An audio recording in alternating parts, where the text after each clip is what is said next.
ਜੀ, अस्सलाम वालेकुम। मैं उस्मान, ਉਮੀਦ ਕਰਦਾ ਤੁਸੀਂ ਸਾਰੇ ਠੀਕ-ਠਾਕ ਹੋਵੋਗੇ। ਅਸੀਂ ਅੱਜ ਤੋਂ 2 ਦਿਨ ਪਹਿਲੇ ਇੱਕ ਵਲੌਗ ਅਪਲੋਡ ਕੀਤਾ ਸੀ, ਜਿਹਦੇ ਵਿੱਚ ਅਸੀਂ ਆਪਣੇ ਦੋਸਤ ਦੀ ਵਫ਼ਾਤ ਦਾ ਜ਼ਿਕਰ ਕੀਤਾ ਕਿ ਹੁਣ ਉਹ ਸਾਡੇ ਦਰਮਿਆਨ ਨਹੀਂ ਰਿਹਾ। ਤੇ ਮੈਂ ਬਿਲਕੁਲ ਵੀ ਇੰਨੀ ਉਮੀਦ ਨਹੀਂ ਸੀ ਕਰ ਰਿਹਾ ਕਿ ਤੁਸੀਂ ਸਾਨੂੰ ਇੰਨਾ ਪਿਆਰ ਦਿਓਗੇ, ਇੰਨੀ ਮੁਹੱਬਤ ਦਿਓਗੇ। ਆਪਣੀ ਉਮੀਦ ਤੋਂ ਵੱਧ ਤੁਸੀਂ ਸਾਰੇ ਵੀਰ ਭਰਾਵਾਂ ਭੈਣਾਂ ਨੇ ਸਾਨੂੰ ਪਿਆਰ ਦਿੱਤਾ, ਇੱਜ਼ਤ ਦਿੱਤੀ, ਸਾਡੇ ਗਮ 'ਚ ਸ਼ਰੀਕ ਹੋਏ, ਸਾਡੇ ਨਾਲ ਤਾਜ਼ੀਅਤ ਕੀਤੀ। ਗਮ ਦੀ ਘੜੀ ਜਿਹੜੀ ਹੁੰਦੀ ਹੈ ਨਾ, ਇਹ ਬੜੀ ਨਾਜ਼ੁਕ ਹੁੰਦੀ ਹੈ ਤੇ ਆਂਦੇ ਨੇ ਦੁੱਖ ਵੰਡਣ ਨਾਲ ਘੱਟ ਹੋ ਜਾਂਦਾ ਹੈ। ਤੇ ਅਸੀਂ ਆਪਣਾ ਦੁੱਖ ਤੁਹਾਡੇ ਨਾਲ ਸਾਂਝਾ ਕੀਤਾ ਸੀ।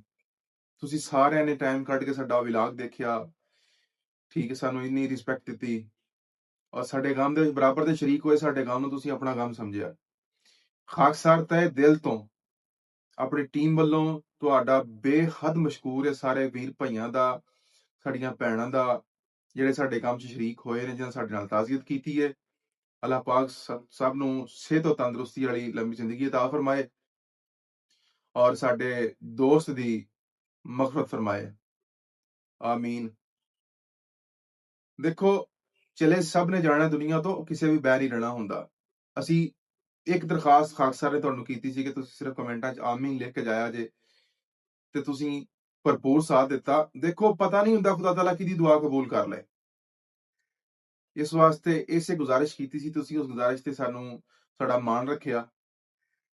ਅਕਸਰ ਉਸ ਵਾਸਤੇ ਤੁਹਾਡਾ ਬਹੁਤ ਮਸ਼ਕੂਰ ਹੈ ਤਹਿ ਦਿਲ ਤੋਂ। ਅੱਲਾਹ ਤਾਲਾ ਪਾਕ ਤੁਹਾਨੂੰ ਸਾਰਿਆਂ ਨੂੰ ਸਿਹਤ ਤੰਦਰੁਸਤੀ ਵਾਲੀ ਜ਼ਿੰਦਗੀ ਅਤਾ ਫਰਮਾਏ ਔਰ ਜਿਹੜੇ ਦੁਨੀਆ ਤੋਂ ਜਾ ਚੁੱਕੇ ਨੇ ਸਭ ਦੀ ਮਗਫਰਤ ਫਰਮਾਏ।